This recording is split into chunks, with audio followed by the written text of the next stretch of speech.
오늘은 11월 13일 욥기 23장 1절부터 17절까지의 말씀입니다. 욥은 이제 엘리바스의 권면에 대한 대답을 합니다. 욥은 대답을 하는데요. 먼저 1절과 2절을 보게 되면 그 혹독한 그 어려움과 재앙 때문에 욥이 힘들다고 탄식을 하죠. 1절 욥이 대답하여 이르되 오늘도 내게 반항하는 마음과 근심이 있나니 내가 받는 재앙이 탄식보다 무거움이라.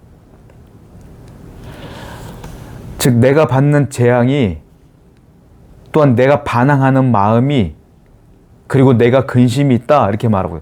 반항하는 마음을 뭐라고 말하겠어요? 원망이라고 할 수 있겠죠. 욥이 이 마음속에 원망하는 마음이 있다고 자기 입으로 고백하는 거예요, 사실. 우리는 놀래요. 아니 욥이 원망을 다 해? 우린 봤잖아요. 계속 원망하는 기도를 했잖아요. 너무 놀랍지 않았어요? 우리는 그동안 욥에 그러면 욥은 한 번도 원망하지도 않고 이런 사람인 줄 알았는데 욥이 스스로 고백해요. 나는 반항하는 마음이 있었다고. 너무 놀랍죠? 욥이 이렇게 반항을 하고 이 욥이 이렇게 원망을 해? 그 정도로 고난이 심각했기 때문에 그래요, 여러분. 여러분 신앙은 자신하는 게 아니에요. 여러분들은 고통과 고난, 욥과 같은 이런 고난과 고통을 겪어보셨나요? 저는 욥처럼 이런 고난을 겪어보지 못했어요. 그래도 이해가 돼. 왜? 나름대로 고난을 겪었기 때문에 이해가 돼. 여러분들은 어떠세요? 많은 고난과 역경을 겪었으면 이해가 됩니까? 안 됩니까? 이해가 되셔야 돼. 왜? 여러분도 원망했잖아요. 여러분도 반항했잖아요. 탄식했잖아요. 신앙은 자신하는 게 아니에요. 신앙은 누구나에게 자신 있어 하는 게 아니에요. 극심한 고난과 극심한 고통이 오면 나도 모르게 격한 탄식이 흘러나오고 나도 모르게 원망이 흘러나오는 거예요. 그러니까 우리는 어떻게 됩니까? 이 극심한 고난이 오기 전에 기도해야 돼요. 하나님, 이 고난이 내게 오므로 내가 신앙이 무너지지 않기를 원합니다. 하나님 내게 고난을 주시지 마세요 라고 먼저 기도로 준비를 잘 해나가셔야 된다는 거예요. 중보하셔야 된다는 거예요. 늘 나를 위해서, 자신을 위해서, 주위를 위해서, 환경을 위해서 기도하셔야 된다는 거예요. 미리미리 기도하시는 여러분 되기를 축원드립니다. 또 8절부터 9절을 보게 되면 그런데 내가 3절부터 5절입니다. 3절부터 5절. 내가 어찌하면 하나님을 발견하고 그의 처소에 나아가랴. 어찌하면 그 앞에서 내가 호소하며 변론할 말을 내 입에 채우고 내게 대답하시는 말씀을 내가 알며 내게 이르는 것을 내가 깨달으랴. 이렇게 표현하고 있어요. 자, 3절부터 5절에는 뭐라고 말하고 있느냐면 나는 그래도 무죄하다. 이 무죄함을 하나님께 호소하고 싶다 이 말이에요. 3절에 뭐라고 했어요? 내가 하나님을 발견하고 그의 처소에 나아가랴.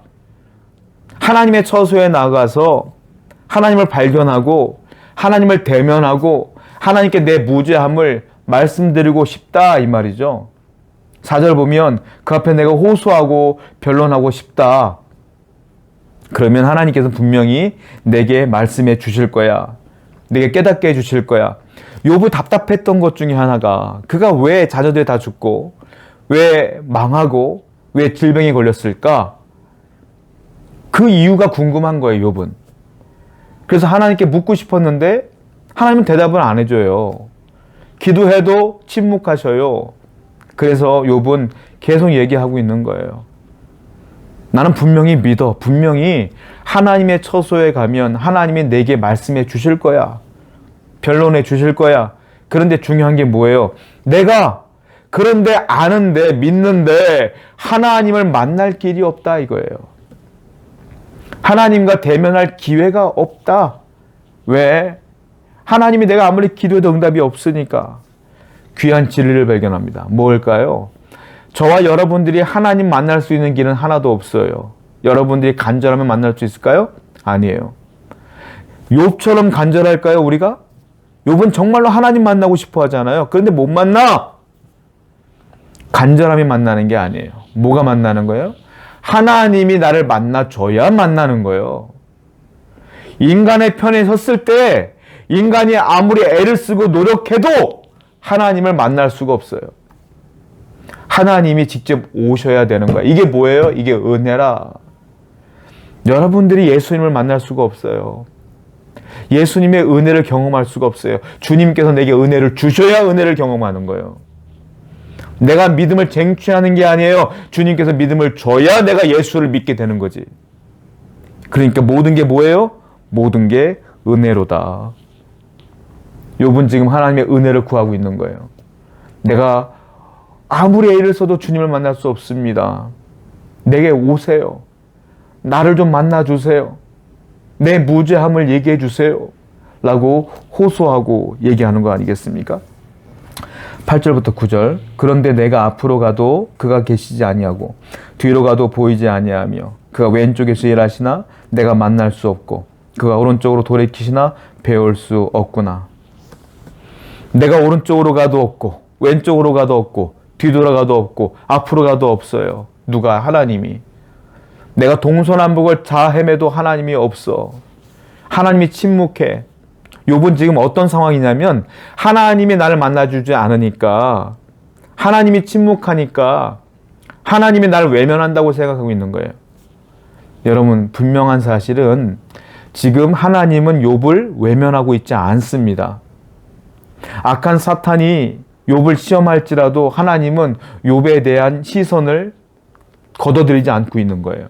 계속 보고 있는 거예요. 다만 하나님은 욥이 어디까지 참고 있는가를 지켜보고 계시는 거다라는 거죠. 하나님은 여러분들을 사랑하십니다. 믿습니까? 여러분들이 예수 그리스도를 믿음으로 구원받았기 때문에 여러분들은 하나님의 소유가 되었습니다. 믿습니까? 그러면 하나님은 여러분들을 떠나지 않아요. 동서남북을 바라봐도 내 고통과 어려움 가운데 하나님은 침묵하십니까? 이유가 있는 거예요. 하나님은 여러분들을 떠난 적 없고 외면하지 않아요. 보고 계셔요. 반드시 때가 되면 하나님께서 구원의 손을 여러분들에게 내어 주실 줄로 믿습니다. 그러므로 이 믿음을 변해서는 안 된다. 10절에 보면 유명한 고백이 있죠. 그러나 내가 가는 길을 그가 아시나니 그가 나를 단련하신 후에는 내가 순금같이 되어 나오리라. 그러나 주여, 내가 동서남북을 살펴봐도 주님은 계시지 않습니다. 침묵하십니다. 말씀을 하지 않습니다. 그러나 저는 믿습니다. 믿습니다. 이 어려운 순간을 내가 잘 통과해 나가면 분명히 내가 가는 길을 하나님은 알고 계실 줄로 믿습니다. 이것이 끝난 후에는 내가 정금같이 순금같이 나오게 될 것을 믿습니다. 이게 욥의 고백이에요. 이 고백에는 뭐가 포함되어 있습니까? 기대감이 포함되어 있는 거예요. 하나님이 나를 구원할 거라는 기대감. 여러분, 이 기대감이 여러분 가운데 있기를 바라요. 여러분들이 그 험한 길을 걷는 그 이유는 반드시 하나님의 선한 뜻이 있기 때문입니다. 통과해 보세요. 통과해 보고 나면 하나님의 뜻이 보일 줄로 믿습니다. 순금같이 정금같이 되어 나올 줄로 믿고 기대하며 살아가는 여러분 되기를 축원드립니다. 기도합시다. 하나님, 우리의 가는 길을 하나님이 아십니다. 이 길의 끝에는 하나님의 뜻이 있을 것이고 이 길이 통과되면 내가 정금같이 되어 나올 것을 굳건히 믿사오니 오직 하나님만 바라보고 이 위기를 넘길 수 있는 귀한 성도 될 수 있도록 인도하여 주옵소서. 예수님의 이름으로 기도드렸습니다. 아멘.